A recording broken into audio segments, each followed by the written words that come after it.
மத்தேயு நற்செய்தி நூல் 9ஆம் அதிகாரத்தின் 14ஆம் வசனத்தை ஒருவர் வாசியுங்கள். யோவானுடைய சீஷர்கள் இயேசு கிறிஸ்துவிடத்திலே வந்து, நாங்களும் பரிசேயரும் அநேகந்தரம் உபவாசிக்கிறோமே, உம்முடைய சீஷர்கள் உபவாசிக்காமல் இருக்கிறது என்ன? யோவானுடைய சீஷர்கள் இயேசு கிறிஸ்துவிடத்திலே வந்து ஒரு கேள்வி கேட்கிறார்கள். நாங்களும் பரிசேயரும் அநேகம் தரம் உபவாசிக்கிறோம், உண்ணாமல் இருந்து ஜெபம் செய்கிறோம், உண்ணா நோன்பு கொள்கிறோம், ஆனால் உம்முடைய சீஷர்கள் உபவாசிக்கலையே. இது ஒரு கடுமையான ஒரு கேள்விதான் இல்லையா? இந்த கேள்வியை கேட்ட உடனே ஆண்டவராய் இயேசு கிறிஸ்து அவர்களுக்கு சொன்ன பதில் என்ன தெரியுமா? அதையும் அதே மத்தேயு நற்செய்தி நூல் 9ஆம் அதிகாரம் 15 முதல் 17 வரை உள்ள வசனங்களிலே நீங்கள் பார்க்கலாம். அந்த வசனத்தை நான் வாசிக்கிறேன். மத்தேயு நற்செய்தி நூல் 9ஆம் அதிகாரம் 15. அதற்கு இயேசு, மணவாளன் தங்களோடு இருக்கையில் மணவாளனுடைய தோழர் துயரப்படுவார்களா? மணவாளன் அவர்களை விட்டு எடுபடும் நாட்கள் வரும், அப்பொழுது உபவாசிப்பார்கள். இது ஒரு பதில். இன்னொரு பதில், ஒருவனும் கோடி துண்டை பழைய வஸ்திரத்தோடு இணைக்க மாட்டான், இணைத்தால் அதனோட இணைத்த துண்டு வஸ்திரத்தை அதிகமாகி கிழிக்கும், பீறலும் அதிகமாகும். புது திராட்சரசத்தை பழம் துருத்திகளில் வார்த்து வைக்கிறதும் இல்லை, வார்த்து வைத்தால் துருத்திகள் கிழிந்து போகும், ரசமும் சிந்திப்போம், துருத்திகளும் கெட்டு போகும்.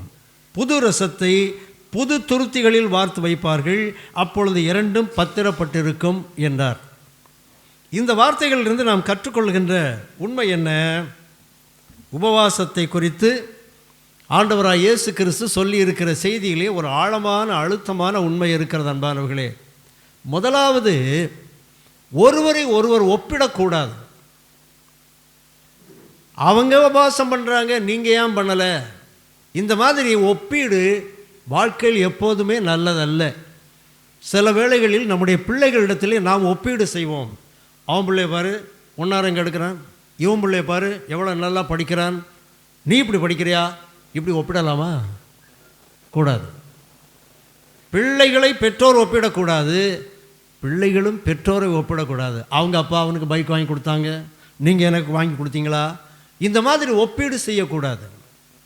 அது மாதிரி புருஷர்கள் மனைவிகளை ஒப்பிடுவார்கள், அவள் எவ்வளோ சிறப்பான காரியங்களை செய்கிறாள்.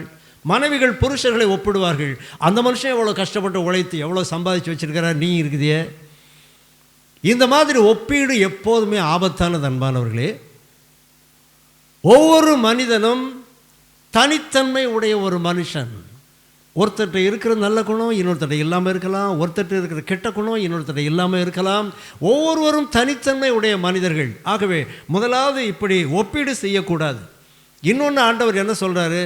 மணவாளன் கூட இருக்கிறாங்க, அப்போ இந்த மணவாட்டிகள்லாம் எதுக்கு உபவாசம் பண்ணணும்? மணவாளன் யார்? இயேசு கிறிஸ்து. மணவாட்டிகள் யார்? நீங்களும் நானும். மணவாளன் கூட இருக்கிறாருப்பா, அப்போ உபவாசம் பண்ண வேண்டிய அவசியம் கிடையாது. மணவாளன் எடுபடும் நாட்கள் வரும், இன்னும் சில காலத்துக்குள்ளே இந்த மணவாளன் பரலோகத்துக்கு போயிடுவார், அதுக்கு பிறகு நீங்கள் உபவாசம் பண்ணுங்கள். மூன்றாவது மிக முக்கியமான ஒரு செய்தியை இந்த கேள்விக்கு பதிலாக ஆண்டவர் கொடுக்கிறார். என்ன? பழைய வஸ்திர துண்டை புதிய ஆடையோடு இணைத்து ஒட்டு போட்டால் கிழிஞ்சு போகும். இப்போல்லாம் துணி ஒட்டு போடுறது நம்ம ஊரில் கிடையவே கிடையாது. உண்டா? கிடையாது. ஏன் கிடையாதுன்னா துணியெல்லாம் மலிஞ்சு போச்சு. ஒவ்வொருத்தர் வீட்டில் போனீங்கன்னா பீரோ கணக்கில் துணி இருக்குது, வைக்க இடம் இல்லாமல் துணிகள் திணறிக்கொண்டு இருக்கின்றன. பழைய காலத்தில் அப்படி இல்லை. பள்ளிக்கூடத்துக்கு போகிற ஒரு தம்பியை பார்த்தீங்கன்னா அவன் நிற்கிறதுக்கு பின்னால் 3 ஒட்டு போட்டிருப்பான். பார்த்துருக்கீங்களா? துணி இல்லாத காலம், காசு இல்லாத காலம். அப்போ ஆண்டவர் சொல்கிறாரு, ரொம்ப பழையசா போன ஒரு துணிக்க கூட ஒரு புதிய துணியை ஒட்டு போட்டிங்கன்னா புதிய துணி பழசை கிழிச்சிடும். இன்னொரு உண்மை ஆண்டவர் சொல்லுகிறார், பழைய துருத்தியிலே புதிய ரசத்தை வைக்கக்கூடாது. அது நமக்கு புரியாது, ஏன்னா திராட்சை ரசம் நம்ம ஊரில் கிடையாது. அதுக்கு பொருள் என்னன்னா, புதிய ரசத்தை புதிய துருத்தியிலே வைக்கணும். காரணம் என்னவென்றால், புதிய ரசம் நொதிக்கும். நொதிக்கும்னா என்ன? அது பதையெல்லாம் கட்டி கொஞ்சம் கேஸ் எல்லாம் நிரம்பும். அப்போ புதிய துருத்தியாக இருந்தால் அது கொஞ்சம் விரிஞ்சு இடம் கொடுக்கும். அப்படி விரிந்து இடம் கொடுத்த ஒரு பழைய துருத்தியில் புதிய ரசத்தை கொண்டு ஊற்றினீங்கன்னு வைங்க, அது நொதிக்கும் போது அது வெடிச்சிடும். அந்த துருத்தின்னா தோலில் செய்யப்பட்ட ஒரு துருத்தி, அது வெடித்து துருத்தி நாசமாக போயிடும், ரசமும் சிந்தி போயிடும். எதுக்காக ஆண்டவர் இந்த ஓமையை சொன்னார்? எதுக்காக சொன்னார்னா, உபவாசம், தர்மம், ஜெபம் இவற்றை குறித்து பழைய ஏற்பாட்டிலே சில சட்டங்கள் இருக்கின்றன, அதை புதிய ஏற்பாட்டோட பொருத்தாதப்பா, இதுதான் பொருள். நம்ம பைபிளில் 2 ஏற்பாடு இருக்கிறது. ஒன்று பழைய ஏற்பாடு, இன்னொன்று புதிய ஏற்பாடு. நம்மெல்லாம் எந்த ஏற்பாட்டில் வாழ்கிறோம்? புதிய ஏற்பாட்டில் வாழ்கிறோம் இல்லையா? பழைய ஏற்பாட்டில் வாழலை. பழைய ஏற்பாடு புதிய ஏற்பாட்டுக்கு செல்வதற்கான ஒரு படி என்று வைத்து கொள்ளலாம். ஆனால் புதிய ஏற்பாடு தான் ஒரு மேம்பட்ட வாழ்க்கையாக ஆண்டவராகிய இயேசு கிறிஸ்து நமக்கு தந்திருக்கிறது. அப்போ உபவாசம் பண்ணாண்டாமா? இந்த கேள்வி நீங்கள் கேட்பீங்கன்னா இயேசு கிறிஸ்து அதுக்கு பதில் சொல்கிறார் பாருங்கள். மத்தேயு நற்செய்தி நூல் 5ஆம் அதிகாரத்தில் ஆண்டவராகிய இயேசு கிறிஸ்து உபவாசத்தை குறித்தும் ஜெபத்தை குறித்தும் தர்மம் செய்வதை குறித்தும் 3 முக்கியமான விளக்கங்களை கொடுக்கிறார். ஒன்று, நீங்கள் உபவாசம் பண்ணுங்க. மத்தேயு 6ஆம் அதிகாரம் 15ஆம் வசனம் 16ஆம் வசனம். நீங்கள் உபவாசிக்கும் போது மாயக்காரரை போல முகவாடலாயிராதேயுங்கள். அவர்கள் உபவாசிக்கிறதை மனுஷர்கள் காணும் பொருட்டாக தங்கள் முகங்களை வாட பண்ணுகிறார்கள். உபவாசம் செய்யும்போது அது உனக்கும் உன்னுடைய ஆண்டவருக்கும் தெரிஞ்சால் போதும். நீ விளம்பரம் செய்யாதே. அப்படின்னா இன்றைக்கி நிறைய பேர் போஸ்டரே அடித்து ஒட்டுறாங்க, மாபெரும் உபவாச கூடுகை. பண்ணலாமா? அப்படி பண்ணலாமா? புதிய ஏற்பாட்டு சட்டத்தின்படி உபவாசத்தை விளம்பரம் செய்து பண்ணக்கூடாது. அதுபோல் ஆண்டவர் ஜெபத்தை பற்றி சொல்கிறார் பாருங்கள். மனுஷர் தர்மத்தை பற்றி மனுஷர் காண வேண்டும் என்று அவர்களுக்கு முன்பாக உங்கள் தர்மத்தை செய்யாதபடிக்கு எச்சரிக்கையாயிரு. நீ அடுத்தவங்களுக்கு உதவி செய்யும்போது அது பலர் காணணும்னு நீ செய்தாயானால் அதனுடைய பலனை நீ அடைந்து தீர்ந்தாச்சு. அதுக்கு பிறகு பரலோகத்தில் அதுக்கு பலன் கிடையாது. அதே போன்று ஜெபத்தை பற்றி ஆண்டவர் சொல்கிறாரு, அன்றியும் நீ ஜெபம் பண்ணும்போது மாயக்காரரை போல் இருக்க வேண்டாம். அவர்கள் மனுஷர் காணும்படியாக ஜெபாலயங்களிலும் வீதிகளிலும் சந்திகளிலும் நின்று ஜெபம் பண்ண விரும்புகிறார்கள். அவர்களுடைய விருப்பம் என்ன? இவங்க ஜெபம் பண்ணுறாங்கன்னு நிறைய பேருக்கு தெரியணுமா, தெரிந்து மற்றவர்கள் இவர்களை புகழ வேண்டுமாம். அப்படி புகழ்ந்தால் உலகத்தில் மக்கள் உங்களை புகழ்வார்கள். விளைவு என்ன? உனக்கு பலன் முடிஞ்சு போச்சு, பரலோகத்தில் உனக்கு பலன் கிடையாது.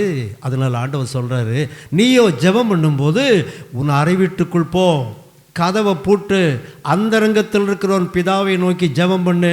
அப்பொழுது அந்தரங்கத்தில் பார்க்கிற உன் பிதா உனக்கு வெளியரங்கமாய் பலன் அளிப்பார். இன்றைக்கு விளம்பரம் செய்து உபவாசம் செய்கிறவர்கள், விளம்பரம் செய்து தர்மம் செய்கிறவர்கள், விளம்பரம் செய்து ஜெபம் பண்ணுறவங்க உலகத்தில் பெருகி போயிட்டாங்க. பெரிய பெரிய ஊழியக்காரங்களே அதை பண்ணுறாங்க. புதிய ஏற்பாட்டின்படி பழைய வஸ்திரத்தோடு புதுசை இணைக்கக்கூடாதுப்பா, அது கீறி போகும். அதனால் புதிதாக ஒரு மேம்பட்ட நிலையை நான் உங்களுக்கு தருகிறேன் என்று ஆண்டவர் சொல்லுகிறார். ஆகவே அன்பானவர்களே, பழைய ஏற்பாட்டை வாசிக்கணும். ஆனால் பழைய ஏற்பாட்டை விட மேம்பட்ட ஒன்று புதிய ஏற்பாட்டில் இருக்கிறது. இன்றைக்கு உபாகம புஸ்தகம் 28ஆம் அதிகாரத்தை நான் உங்களுக்கு இங்கே வாசித்தார்கள். அதில் என்ன சொல்லுது? இன்னைக்கு நான் சொல்கிற இந்த கட்டளைகளுக்கு நீ கீழ்ப்படிந்தால் இப்பொழுது நான் சொல்லுகிற ஆசீர்வாதங்கள் எல்லாம் உன்மேல் வந்து பலிக்கும். 14ஆம் வசனத்தில் எப்படி முடியுது? நீ வாலாகாமல் தலையாவாய், நீ கீழாகாமல் மேலாவாய். எப்போ? இந்த கட்டளைகளுக்கெல்லாம் கீழ்ப்படியும் போது. அந்த ஆசீர்வாதம் எழுதியிருக்கிற 14 வசனத்தையும் பாருங்கள். பரலோகத்துக்கு போவேன்னு ஒரு வார்த்தையாவது இருக்குதா? வீட்டில் போய் வாசித்து பாருங்கள். நீ ஆண்டவருடைய கட்டளைக்கு கீழ்ப்படிந்தால், ஆண்டவருக்கு பிரியமாக வாழ்ந்தால் நீ பரலோகத்துக்கு போவாய் என்பதுதான் புதிய ஏற்பாட்டின் சட்டம், புதிய ஏற்பாட்டின் நியமம். ஆனால் பழைய ஏற்பாட்டில் அந்த நியமம் இல்லை. ஆனால் நிறைய பேர் அந்த பழைய ஏற்பாட்டை தான் எடுத்து வச்சு அதில் உள்ள வசனங்களை கொடுக்கிறார்கள். அதுக்கு காரணம் உலக ஆசீர்வாதங்களை மனிதன் விரும்புவதுதான் காரணம். ஆனால் இயேசு கிறிஸ்து அப்படி சொல்லவில்லை. உலகத்தில் உனக்கு பிரச்சனையே இருக்காதுன்னு ஆண்டவர் சொன்னாரா? உலகத்தில் உங்களுக்கு உபத்திரவம் உண்டுன்னா சொன்னார். அப்படியா? உலகத்தில் உங்களுக்கு உபத்திரவம் உண்டு, ஆனாலும் திடன் கொள்ளுங்கள், நான் உலகத்தை ஜெயித்தேன். அன்பானவர்களே, உலகத்தில் உபத்திரவமே கிடையாது, நீ ஆண்டவர்கிட்ட வான்னு யாராவது சொன்னால் நம்பாதீங்க. இயேசுவானவர் சொல்கிறது மீறி யாராவது சொல்லலாமா? அதுதான் புதிய துருத்தி, புதிய ரசம். இப்படி ஏராளமான கட்டளைகள் வேதத்தில் இருக்கின்றன. பழைய ஏற்பாட்டில் 10 கட்டளை கொடுத்தாங்க. அதில் ஒரு கட்டளை என்ன தெரியுமா? கொலை செய்யாதிருப்பாயாக. நம்ம யாராவது கொலை செய்கிறோமா? செய்யலை. யாருமே கொலை பண்ண மாட்டோம். அப்போ புதிய ஏற்பாட்டில் ஆண்டவர் என்ன சொல்கிறார் தெரியுமா? அதே சட்டத்தை ஆண்டவர் கொஞ்சம் மாற்றினார். மத்தேயு 5ஆம் அதிகாரம் 21ஆம் வசனம், கொலை செய்யாதிருப்பாயாக என்று பூர்வத்தாருக்கு உரைக்கப்பட்டிருக்கிறது, நான் உங்களுக்கு சொல்லுகிறேன், தன் சகோதரனை நியாயமில்லாமல் கோபித்துக் கொள்பவன் நியாய தீர்ப்புக்கு ஏதுவாயிருப்பான். மூடனே என்று சொல்லுகிறவன் எரி நரகத்துக்கு ஏதுவாயிருப்பான். மத்தேயு 5:22. நம்புறீங்களா இல்லையா? கொலைக்கு சமமான ஒரு குற்றம் எது? சகோதரனை பகைப்பது, கோபிப்பது, மூடனே என்று சொல்லுவது, தாறுமாறா திட்டுவது. இது கொலைக்கு சமமான ஒரு குற்றம். அதற்கு தண்டனை என்ன? பைபிளில் இப்போ தானே நான் வாசித்தேன், எரி நரகம். ஒருத்தர் நீங்கள் மனசில் கோபப்பட்டு திட்டினீங்கன்னா உங்களுக்கு தண்டனை என்ன? நான் திட்டினேன்னா எனக்கு தண்டனை என்ன? மறந்துடாதீங்க. அதுதான் புதிய துண்டு, அதுதான் புதிய வஸ்திரம், அதுதான் புதிய துருத்தி, புதிய ரசம். பழசு கூட ஒட்டாத. அதைத்தான் ஆண்டவர் சொன்னார். விபச்சாரம் செய்யாதிருப்பாயாக என்று பூர்வத்தாருக்கு உரைக்கப்பட்டிருக்கிறது. இயேசு கிறிஸ்து என்ன சொன்னார்? இச்சையோடு பார்த்தாலே விபச்சாரம். அப்போ பழைய ஏற்பாட்டு சட்டம் புதிய ஏற்பாட்டிலே இன்னொரு புதிய வடிவத்தை எடுக்கிறது. கோபம் கொண்டாலே அது கொலைக்கு சமம். கோபம் கொண்டால், இச்சையான எண்ணம் வந்தால் அது விபச்சாரத்துக்கு சமம். பழைய ஏற்பாட்டில் ஒரு செயலை பார்த்துத்தான் தீர்ப்பு கொடுப்பார்கள். புதிய ஏற்பாட்டில் அந்த செயலுக்கான எண்ணம் மனசில் இருந்தாலும் அது குற்றமாகும். இச்சையான பார்வை என்பது என்ன? உலகத்தில் யாராவது அதை பார்த்து அதுக்கு 4 சாட்சியை வச்சு அதுக்கு ஒரு தண்டனை கொடுக்க முடியுமா? முடியாதுல்ல. கோபம் என்பது என்ன? மனசுக்குள்ளே இருப்பது. இச்சை என்பது என்ன? அதுவும் மனசுக்குள்ளே இருப்பது. இதைத்தான் இயேசு கிறிஸ்து சொன்னார், பழைய வஸ்திரத்தோட புதுசை இணைக்காதப்பா, பழைய துருத்தியிலே புதிய ரசத்தை வைக்காதே. நான் புதிய ரசம் தரேன், புதிய துருத்தி தரேன், அதில் வை. அன்பானவர்களே, இன்னும் ஒன்று ஆண்டவர் சொன்னார். நீங்கள் வாசிங்க, மத்தேயு 5ஆம் அதிகாரம் 43ஆம் வசனம். மத்தேயு 5:43, உனக்கு அடுத்தவனை சிநேகித்து உன் சத்துருவை பகைப்பாயாக என்று பூர்வத்தாருக்கு சொல்லப்பட்டது கேள்விப்பட்டிருக்கிறீர்களே. நான் உங்களுக்கு சொல்லுகிறேன், சத்துருக்களை சிநேகியுங்கள், சபிக்கிறவர்களை ஆசீர்வதியுங்கள், பகைக்கிறவர்களுக்கு நன்மை செய்யுங்கள், உங்களை நிந்திக்கிறவர்களுக்காகவும் உங்களை துன்பப்படுத்துகிறவர்களுக்காகவும் ஜெபம் பண்ணுங்கள். இவ்வளவு செய்துட்டீங்கன்னு வைங்க, இந்த ஆலம்பலாவடி ஊர் எப்படி இருக்கும்? உங்களை சபிக்கிறவர்களை யாராவது உங்களை பார்த்து உருப்பட மாட்டேன்னு திட்டாங்கன்னு வைங்க, நீங்கள் உடனே என்ன பண்ணணும்? நீ ஆசீர்வாதமாக இருப்பாயின்னு சொல்லணும்.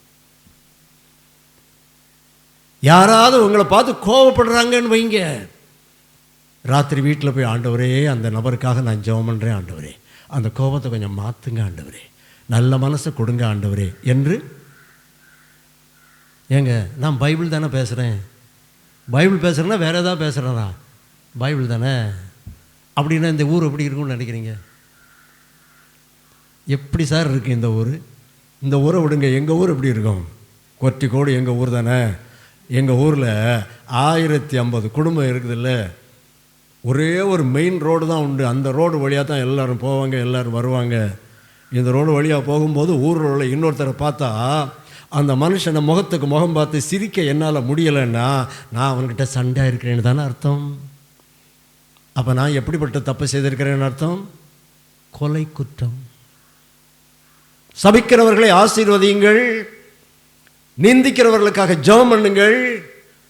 உன்னை ஒருவன் ஒரு கன்னத்தில் அறைந்தால் அவனுக்கு மறுகன்னத்தில் போற்று. அப்படி தானே? அப்படி இல்லையா? இதெல்லாம் இயேசு கிறிஸ்து சொன்ன வார்த்தைகள். புது துருத்தி, புது ரசம். உன்னை ஒருவன் ஒரு கன்னத்தில் அறைந்தால் மறு கன்னத்தை காட்டு. அப்படி அந்த பக்கம் ஒன்று போடுப்பா. அவன் உடனே யோசிப்பான், என்னடா இது, எல்லாரும் திருப்பி போடுவாங்க, இவர் அடுத்த கன்னத்தை காட்டுறாரேன்னு சொல்லி மனம் நொந்து போய் விடுவான். அவனை நீங்கள் ஆதாயம் பண்ணலாம், மேலால் உங்களுக்கு விரோதமாக வரமாட்டான். மேலால் உங்களுக்கு விரோதமாக வரமாட்டான். அன்பானவர்களே, ஒரு வார்த்தை சொன்னால் நம்ம தாங்கிட்டு போக முடியலை. ஒரு வார்த்தை சொல்லிட்டாங்கன்னா அன்னைக்கு ராத்திரி முழுசும் அதுதான் சிந்தனையாக இருக்குது. படுக்கையில் படுத்துட்டு அப்படி ஒரு வார்த்தை என்னை கேட்டுட்டான், நாளைக்கு இதுக்கு ஸ்ட்ராங்கான ஒரு பதிலடி கொடுக்கணும், நேற்றைக்கு மறந்துட்டேன், நேற்றைக்கு இப்படி நான் சொல்லியிருக்க வேண்டியது, நிம்மதியாக உறக்கம் வராது, கெட்ட சொப்பனை எல்லாம் வரும். மன்னிச்சுட்டு உறங்கிருங்க, நிம்மதியான தூக்கம் வரும். அன்பானவர்களே, இதைத்தான் ஆண்டவராய் இயேசு கிறிஸ்து சொன்னார். நாம் பழைய ரசத்தோடு புதிய ரசத்தை இணைக்கக்கூடாது. பழைய துருத்தியிலே புதிய ரசத்தை வைக்கக்கூடாது. பூர்வத்தாருக்கு உரைக்கப்பட்டது, இஸ்ரவேலர் நீங்கள் தனித்த ஜனம், மற்றவங்களை எல்லாம் அடித்து ஒதுக்கி ஓரமாக தள்ளிட்டு நீ போய் அங்கே உட்காந்துக்க. அது பழைய ஏற்பாடு, அது பழைய ஏற்பாடு. இது புதிய ஏற்பாடு. இந்த புதிய ஏற்பாட்டின்படி நாம் வாழ வேண்டும். மத்தேயு 5:38-39, கண்ணுக்கு கண் பல்லுக்கு பல் என்று உரைக்கப்பட்டதை கேள்விப்பட்டிருக்கீர்கள், நான் உங்களுக்கு சொல்லுகிறேன், தீமையோடு எதிர்த்து நிற்க வேண்டாம். கண்ணுக்கு கண் பல்லுக்கு பல், பழைய ஏற்பாட்டு சட்டம். ஒருத்தன் கண்ணை ஒருத்தன் கெடுத்துட்டானா அவங்கள நீ கெடுத்துடணும். நீ இல்லை, சட்டமன்றத்துக்கு கொண்டு போய் நியாயாதிபதியில் கூட்டிகிட்டு போய் ஒருத்தன் கையை வெட்டிட்டானா அடுத்தவனுக்கு கையை வெட்டிடணும். இந்த சட்டம் இன்னும் இந்த உலகத்தில் சில நாடுகளில் இருக்கிறது. அன்பானவர்களே, இதல்ல கிறிஸ்தவ வாழ்க்கை. கிறிஸ்தவ வாழ்க்கை என்பது, ஒருவன் என்னை பின்பற்றி வர விரும்பினால் அவன் தன்னைத்தான் வெறுத்து தன் சிலுவையை அனுதினமும் எடுத்துக்கொண்டு என்னை பின்பற்ற கடவன். யார் ஒரு மனிதன் தினம் தினம் தனக்கு நேராக வருகிற தூஷணங்களையும் அவமானங்களையும் கஷ்டங்களையும் பாடுகளையும் சகித்து கொண்டு பொறுமையோடு தினமும் போகிறானோ அவன் யாருக்கு பின்னால் போகிறான்? இயேசுவின் பின்னால் போகிறான். இயேசுவை திட்டினாங்களா? திட்டினாங்க. கன்னத்தில் அறைந்தார்களா? அறைந்தார்கள். காரி உமிழ்ந்தார்களா? உமிழ்ந்தார்கள். அரைக்குறை நிர்வாண கோலத்திலே சிலுவையிலே தொங்க விட்டார்கள். என்ன சொன்னார்? இப்படி செய்த ஒரு வயலும் உருப்பட மாட்டேன்னாரா? என்ன சொன்னார்? பிதாவே இவர்களுக்கு மன்னியும். அது வெறும் வார்த்தை அல்ல, மனசுக்குள்ளே இருந்து மனசார சொன்ன வார்த்தை. அவரை காட்டி கொடுக்க ஒருவன் வந்தான். என்ன பேரு? யூதாஸ். அவனை பார்த்து எப்படி கூப்பிட்டாரு? சிநேகிதனே, நீ எதற்காக வந்திருக்கிறாய்? சிநேகிதனேன்னு சொல்லுது ஒரு ஒப்புக்கு சொன்ன வார்த்தைன்னு நினைக்கிறீங்களா? இல்லை, உண்மையாக சொன்ன வார்த்தை. ஏனென்றால் இயேசு கிறிஸ்துவின் அன்பு என்பது அவ்வளவு பெரிய அன்பு. அன்பானவர்களே, அதை நாம் புரிந்து கொண்டோம் என்றால் இந்த வார்த்தையின் அர்த்தத்தை நம்மால் புரிந்து கொள்ள முடியும். ஆகவே புதிய ஏற்பாட்டு சட்டத்தின்படி நீங்கள் வாழ வேண்டும் என்று ஆண்டவர் போதித்தார். இதைத்தான் அந்த கேள்விக்கு பதிலாக ஆண்டவர் சொன்னார். உபவாசம் என்னும் கேள்விக்கு பதிலாக